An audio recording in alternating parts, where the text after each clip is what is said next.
అది state wise సమస్య sir. అది అందరికి 3797 సమస్య సార్. అయితే ముందుగా చెప్పాల్సిన విషయం ఏంటంటే సార్, మనము దేశానికి వెన్నెముక సైనికుడు, వీర జవాన్ సైనికుడు అయితే గ్రామానికి వెన్నెముక విఆర్ఏ అనే విషయం నేను చెప్పక తప్పదు సార్. ఎందుకంటే విఆర్ఏ వ్యవస్థ అనేది ఇందాక మిత్రుడు చెప్పినట్టు రజాకారకుల నుంచి, నిజాం పీరియడ్ నుంచి వెళ్ళి వాళ్ళకు చేసిన వెట్టి చాకిరి, వాళ్ళకు చేసిన సేవలు చాలా, అంటే మా తాతలు తండ్రులు మేము చిన్నవాళ్ళం అయినప్పటికీ కూడా మనము ఈ సందర్భంలో మాట్లాడక తప్పదు సార్.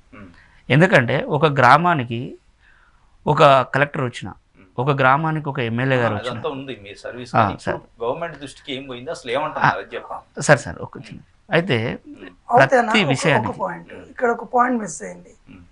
ఈ వ్యవస్థలో మేము 18 ఏళ్ళ నుంచి ఇంత బాధ, ఇంత స్ట్రగుల్ అయ్యి ఇప్పుడు ఆగినాం కదన్న. అప్పుడు అడిగితే ఏమన్నారు, ఇదే గవర్నమెంట్ ప్రభుత్వం చేంజ్ అయింది, ఓకే హ్యాపీ, మేమే కదా ఒక్కొక్క విఆర్ఏ విలేజ్లో మీకు మాకు ఈ ప్రభుత్వం ఉంటే బాగుంటుందని చదువుకోని వాళ్ళము మోటివేట్ చేసి ఓటు వేయించినాం. నేను రేవంత్ రెడ్డి అన్న ఫ్యాన్, నాకు రేవంత్ రెడ్డి అన్న అంటే చాలా ప్రాణం. 80 రోజుల సమయకాలంలో 80 రోజుల సమయకాలంలో ఇదే రేవంత్ రెడ్డి అన్న పిసిసి అధ్యక్షుడు ఉన్నప్పుడు ఇదే కేసీఆర్కు లెటర్ రాసిండు, వీళ్ళకు న్యాయమైన డిమాండ్ వీళ్ళకి పరిష్కరించమని. ఇది మన దగ్గర బీసీ6లో టెలిక్రాస్ అయింది. అదే సీతక్క కానీ ఇప్పుడు ఉన్న క్యాబినెట్ లో ఉన్న ప్రతి మినిస్టర్ మా దగ్గర వచ్చి కూర్చొని సపోర్ట్ చేసిన వాళ్ళు, మద్దతు ఇచ్చిండ్రు. ధన్యవాదాలు. మేము నమ్మినాం, మేము అరే మాకు ఇంత సపోర్ట్ ఇచ్చిండ్రు మా అన్నోళ్ళు, మేము గెలిపించుకోవాలని గెలిపించుకున్నాం. గెలిపించుకున్నాక మొట్టమొదటిసారిగా మన దిగవంత మన జయపాల్ రెడ్డి సార్ ఒక విగ్రహ ఆవిష్కరణకు వచ్చిండు.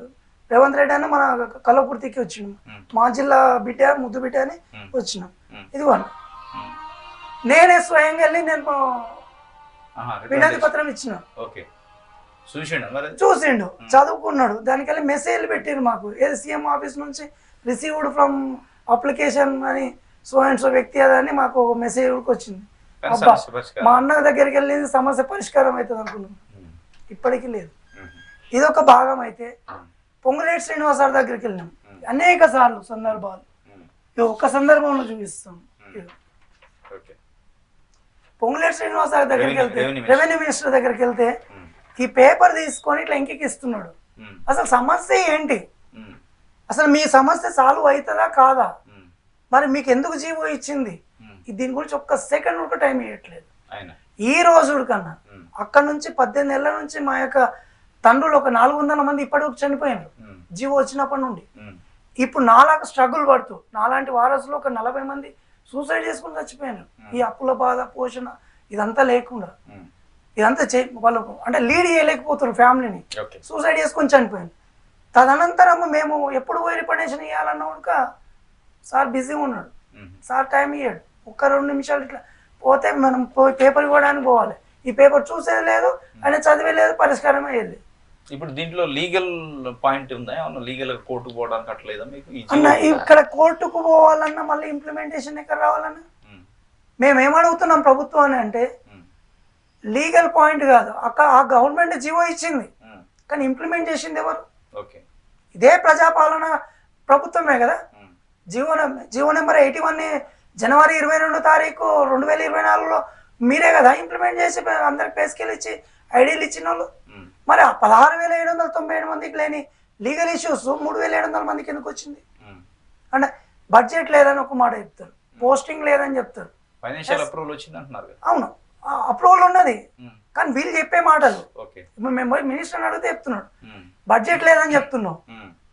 ఇప్పుడు బడ్జెట్ లేనోడు నేను ఒక్కటే అడుగుతున్నా, మా తండ్రుల పేరు విన్నా ఏదో జీతం కింద ఒక 10,000 ఇస్తున్నాను, ఇక మాకెంత బార్డెన్ పడుతుంది నీకు?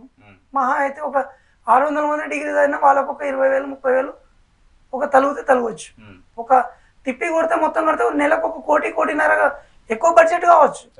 కానీ నీకు ఇక్కడ 3,700 యంగ్ స్టార్లు వస్తున్నారు కదా రెవెన్యూకు, నీవే చెప్తున్నావు కదా ప్రతిష్టాత్మకంగా మేము చట్టాన్ని తీసుకొస్తున్నాం, భూభారతి తీసుకొస్తున్నాం అంటున్నాం.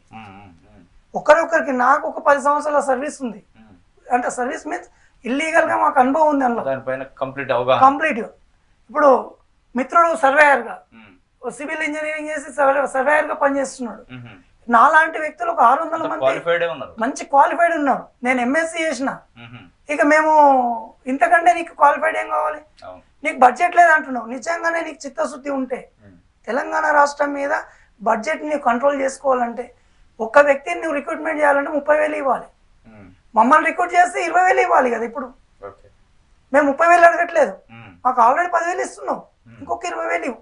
ఈ 3,700 పంచాయతీ పోతుంది కదా, నీకు వెళ్ళైన వ్యవస్థ వస్తుంది. కానీ తిరిగి మళ్ళీ భూభారతి చట్టాన్ని తీసుకొచ్చి మేము మళ్ళీ ఎవడో ఆల్రెడీ అన్నం పెట్టినాం వాడిని పిలిచి బిర్యానీ పెడుతున్నా, కానీ మీరు గంజికి లేకుండా మిమ్మల్ని అట్లే చంపేస్తా, మీకు అంబలు ఉడకపోయాననే వ్యవస్థ ధోరణిలో ఉన్నా. ఓకే.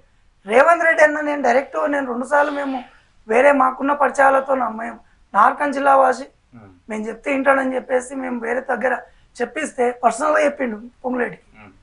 ఇంకా చిన్న ఇష్యూ వాళ్ళ చిన్న పిల్లలది చిన్న ఇష్యూ, అది కాదాన్ని క్లియర్ చేయమని కంటే అన్న చూస్తా అని చెప్తాడు. ఇంకెన్నడు చూస్తావు? ఇక్కడ 400 మంది నీ మూలాన్నే కదా చంపేసినావు నువ్వు. వాస్తవంగా చట్టాలు ఉన్నాయని మాట్లాడుతున్నాను ఇక్కడ.